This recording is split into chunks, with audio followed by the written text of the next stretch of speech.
Hello बच्चों, so let's understand the question first. The question says okay, so इस क्वेश्चन में हमें एक बड़ा सा पैसेज दिया गया है। ठीक है, तो उस पैसेज से रिलेटेड जो क्वेश्चन है वो हम अटेम्प्ट करते हैं। सबसे पहले जो क्वेश्चन दिया है वो क्या है, देखिए, which of the following statement is incorrect. Okay, so incorrect statement choose करना है। ऑप्शन नंबर ए की बात सबसे पहले करते हैं। Oxoanion of sulfur have little tendency to polymerize compared with the phosphates and silicates. Okay, तो देखिए सिलिकेट्स की बात करें तो हमारे पास होता है SiO4 माइनस। ठीक है, उसके बाद क्या आएगा, फोस्फोरस, तो PO4 माइनस। उसके बाद क्या आएगा, देखिए SO4 माइनस।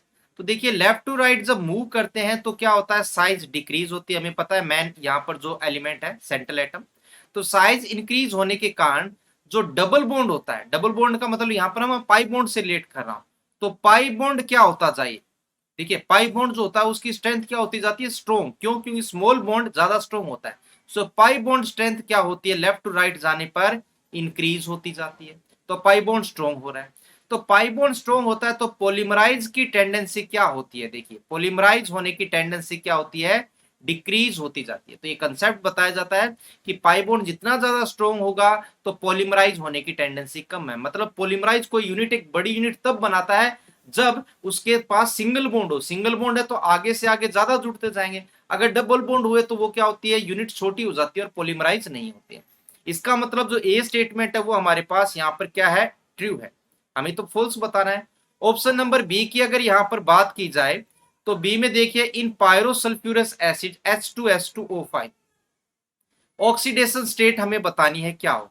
तो देखिए H2SO5 की जो स्ट्रक्चर होती है वो कैसी होती है, ये एक एक्सेप्शनल स्ट्रक्चर है जितने भी स्ट्रक्चर हम यहाँ पर पढ़ते हैं। क्यों?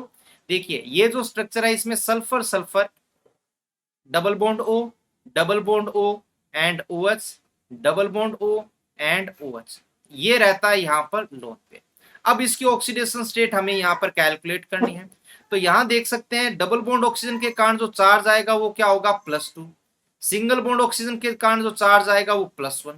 इस डबल बॉन्ड के कारण +2, इस डबल बॉन्ड के कारण +2, इस सिंगल बॉन्ड के कारण +1। तो आप देख सकते हो लेफ्ट साइड में जो सल्फर है उसका चार्ज है +3, राइट साइड में है जो उसका चार्ज कितना है, +5। तो यहां पर ये +3 एंड +5 ऑक्सीडेशन स्टेट शो करता है, जो कि बी ऑप्शन में दिया हुआ है। क्या? In pyrosulphurous acid the oxidation state of both the sulphur atoms is not same, they are +5 and +3। इसका मतलब ये ऑप्शन क्या हो जाएगा, ट्रू हो जाएगा। ऑप्शन सी की बात करते हैं, concentrated nitric acid oxidise both sulphur and selenium. Yes, तो जो कंसंट्रेटेड नाइट्रिक एसिड है वो नॉन मेटल सल्फर के साथ रिएक्शन करके उसे ऑक्सीडाइज कर देती है, किसमें, H2SO4। ओके, H2SO4 में ऑक्सीडाइज करती है। लेकिन सेलेनियम के साथ जब रिएक्शन होती है तो इसको ऑक्सीडाइज किस फॉर्म में करती है, ये करता है H2SeO3। अब यहाँ पर एक इंपॉर्टेंट क्वेश्चन राइज होता है कि सर ए की ग्रुप के एलिमेंट है तो यहाँ पर ये +6 में जा रहा है, यहाँ पर ये +4 में जा रहा है। इसका रीजन क्या है? इसका रीजन होता है इनर्ट फेयर इफेक्ट। देखिए हम ऑक्सीजन की फैमिली की बात करते हैं तो ओल्ड स्टाइल से tip top to bottom move करने पर क्या होता है, इनर्ट पेयर इफेक्ट अपना इफेक्ट शो करता है, जिसके कारण लोअर ऑक्सीडेशन स्टेट की स्टेबिलिटी क्या होती जाती है, टॉप टू बॉटम इंक्रीज होती जाती है। सेलेनियम नीचे का एलिमेंट है तो लो ऑक्सीडेशन स्टेट में कंपेरेटिव ज्यादा स्टेबल रहता है। इस कारण ये +4 में जाता है और ये 6 में, ये 6 है और ये +4। तो यहाँ ऑप्शन में देखें तो दोनों को 6 दे रखा है, इसका मतलब ये फॉल्स है और हमारा आंसर भी हो जाएगा। ऑप्शन नंबर डी भी चेक करते हैं। देखिए डी ऑप्शन में हमें कहा गया है कि most metal oxides are ionic and basic in nature. अगर पीरियोडिक टेबल की बात की जाए तो हमें पता है कि जो पीरियोडिक टेबल की लेफ्ट साइड रहती है ना, वो किसकी होती है, मेटल्स की रहती है, एंड राइट साइड किस में रहती है, नॉन मेटल। और जो मेटल ऑक्साइड्स होते हैं, मेटल की इलेक्ट्रोनेगेटिविटी काफी कम होती है, नॉन मेटल्स की ज्यादा होती है। तो यहाँ पर मेटल ऑक्साइड किस स्टेट में रहते हैं, आयनिक स्टेट में बनाते हैं।